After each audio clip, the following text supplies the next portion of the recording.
It was much easier building a life of success for me than fumbling my way through this journey towards significance.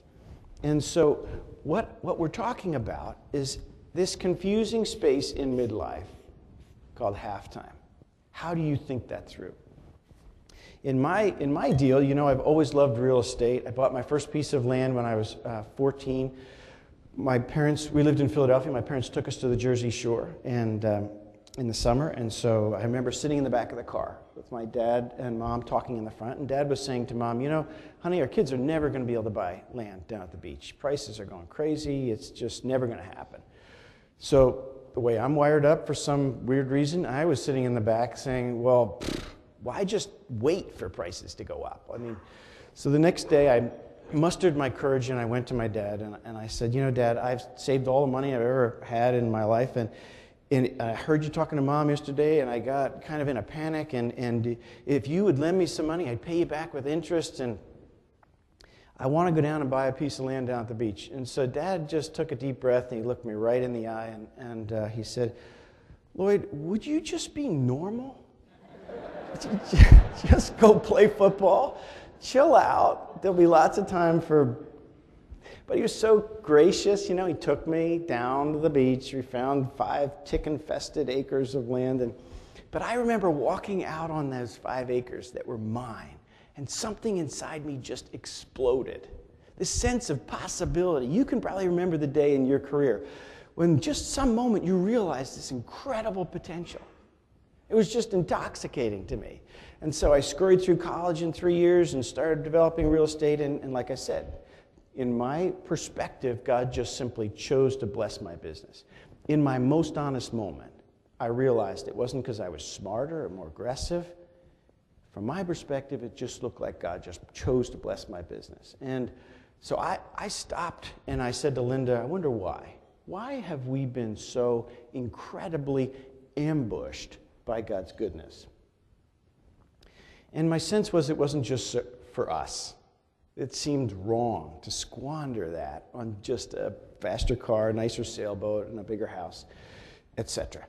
Even though there's nothing wrong with those, my sense was there was some higher purpose, something much more deep and rich and lasting.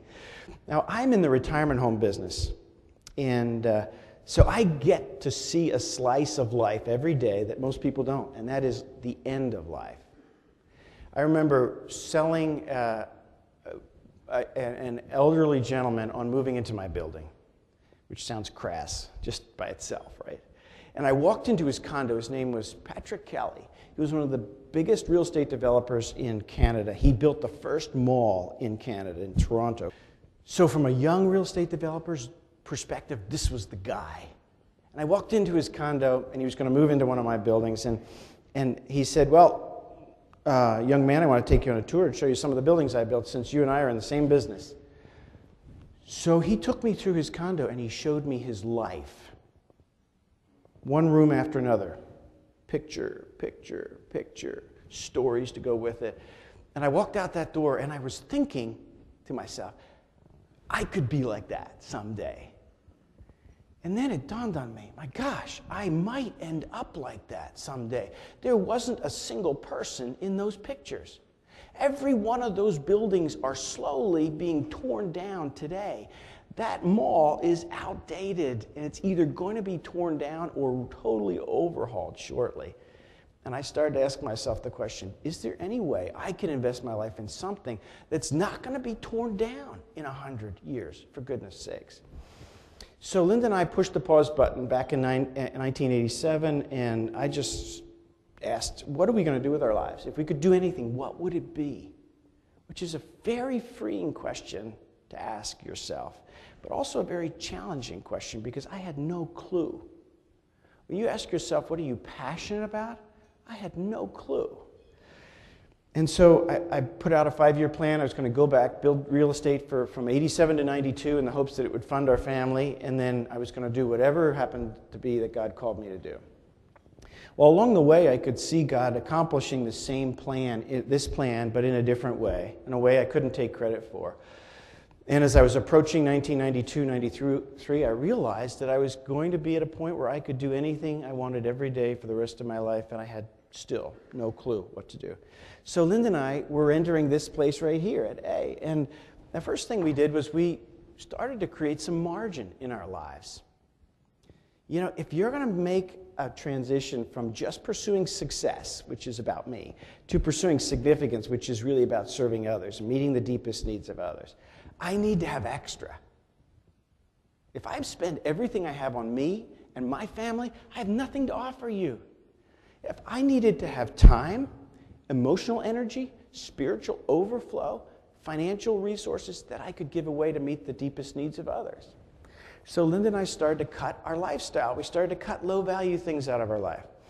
And then in about 91 or 92, I sent out a resume to 40 different national organizations like World Vision and Compassion International and Campus Crusade, that's just down the way from here, etc.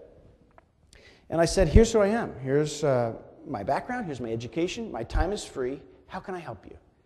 And I got the most pathetic responses you can imagine. Not a single one of those organizations knew how to use a recovering real estate developer. So part of your challenge is that the places you may be called to link in don't necessarily know how to use you. And the culture gap between the marketplace and the nonprofit world is incredible. I mean, they don't even speak our language. So part of this journey is about getting a good handle on who you are at the core and creating some capacity to give yourself away, and then designing the serving context that fits you. Core capacity and context.